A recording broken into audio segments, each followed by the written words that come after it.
DPRD dorong akuntabilitas keuangan daerah berkualitas.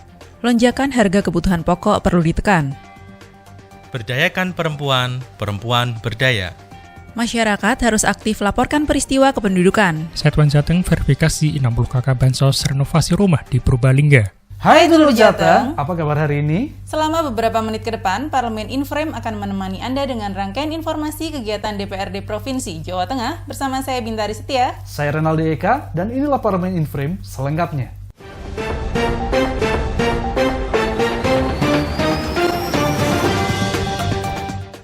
DPRD mendorong akuntabilitas keuangan daerah lebih berkualitas.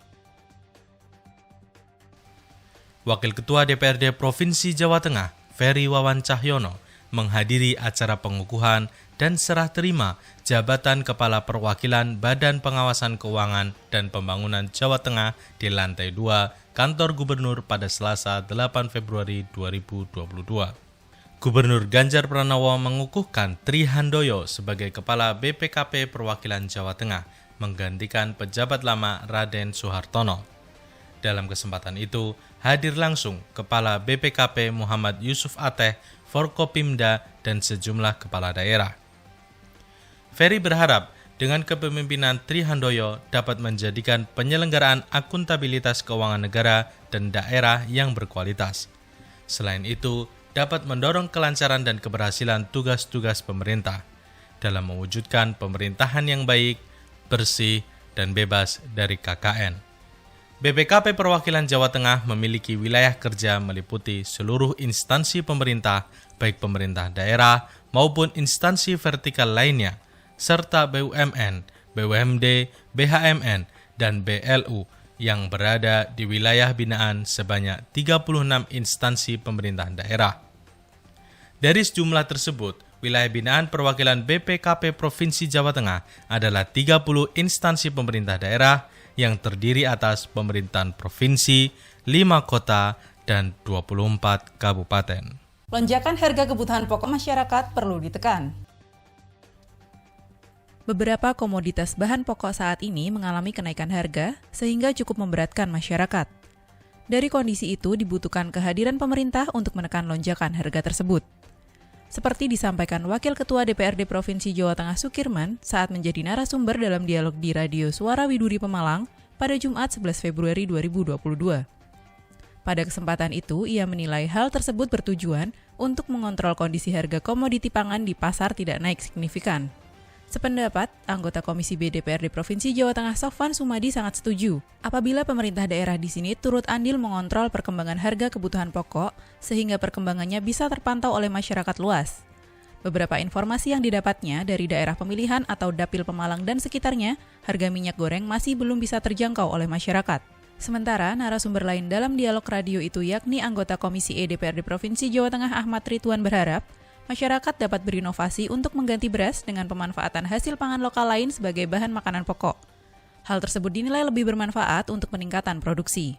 Diversifikasi konsumsi pangan yang dimaksud merupakan salah satu program agar masyarakat tidak terpaku pada satu jenis makanan pokok saja. Di samping itu, masyarakat dapat terdorong untuk mengkonsumsi jenis bahan pangan lainnya sebagai pengganti makanan pokok yang selama ini dikonsumsi. Pemberdayaan perempuan selama pandemi penting untuk dilakukan. Peran perempuan saat pandemi COVID-19 mempunyai tugas yang sangat berat. Diakui atau tidak, peran itu banyak diamini. Penegasan tersebut disampaikan Kepala Bidang Kualitas Hidup dan Pemberdayaan Perempuan DP3AP2KB Provinsi Jawa Tengah Sri Dewi Indrayati saat menjadi narasumber dialog televisi Aspirasi Jawa Tengah dengan tema Pemberdayaan Perempuan di Masa Pandemi COVID-19 yang diselenggarakan Stasiun TA-TV Surakarta pada Selasa 8 Februari 2022. Pada kesempatan itu, anggota Komisi B DPRD Provinsi Jawa Tengah Kadarwati juga mengamini perempuan harus bisa berdaya. Berdaya itu menurutnya supaya ada kemampuan perempuan untuk memperoleh akses dan kontrol terhadap sumber daya, ekonomi, politik, sosial, maupun budaya. Tujuannya tak lain adalah supaya perempuan dapat mengatur diri dan meningkatkan rasa percaya diri untuk mampu berperan dan berpartisipasi aktif dalam memecahkan masalah sehingga mampu membangun kemampuan dan konsep diri. Sementara itu, dari sudut pandang aktivis yang dilontarkan Ketua Yayasan Kakak Surakarta, Soim Saryati, perempuan harus melek pengetahuan supaya tidak menjadi korban kekerasan maupun pelecehan seksual. Dari laporan dan pendampingan korban kekerasan dalam rumah tangga atau KDRT, kasus terjadi karena minimnya pengetahuan perempuan. DPRD menghimbau masyarakat harus aktif laporkan peristiwa kependudukan. Dalam dialog DPRD Provinsi Jawa Tengah Prime Topic di Desa Wisata Keteleng, Kabupaten Batang, pada Sabtu 12 Februari 2022, anggota Komisi A DPRD Provinsi Jawa Tengah, Mas Ruhan Samsuri mengakui, kinerja pelayanan Disduk Capil di masing-masing kabupaten kota sudah cukup baik. Pelayanan yang baik tersebut dapat terlaksana didukung sikap aktif dari masyarakat yang sudah sadar mengenai pentingnya administrasi kependudukan atau Adminduk, sekaligus melaporkan peristiwa kependudukan yang terjadi di lingkungannya. Pada kesempatan yang sama, Muhammad Soleh selaku Kepala Bidang Pelayanan Pendaftaran Penduduk Disduk Capil Kabupaten Batang menyatakan, Disduk Capil merupakan lembaga yang memiliki wewenang untuk mencatat peristiwa kependudukan.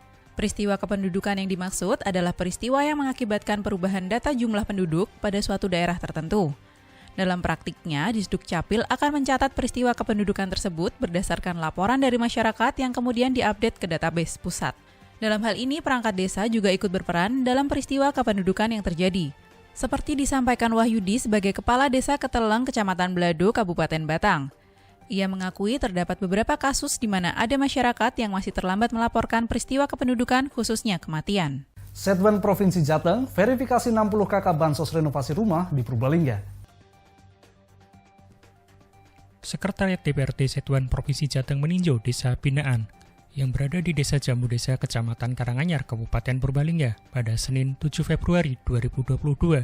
Tinjauan itu berkaitan dengan program pengentasan warga dari kemiskinan. Memimpin rombongan, Kepala Subbagian Perlengkapan Karno dan Kepala Subbagian Perbendaharaan Raffi Faslur langsung berkoordinasi dengan pihak pemerintah desa atau Pemdes Jambu Desa. Dalam kegiatan itu, tim melakukan verifikasi data milik Dinas Sosial Provinsi Jawa Tengah mengenai warga yang masih mendiami rumah yang tidak layak huni. Dengan data itu, penyaluran bantuan renovasi rumah tidak layak huni dapat tepat sasaran. Terdata ada sekitar 60 kepala keluarga atau KK penerima bantuan renovasi rumah. Pada kesempatan itu juga ditawarkan bantuan usaha ekonomi kreatif. Pihak Setban juga menawarkan usaha apa yang dijalankan kepada masyarakat sesuai dengan data yang tercantum agar dapat membantu dan meningkatkan keadaan ekonomi masyarakat.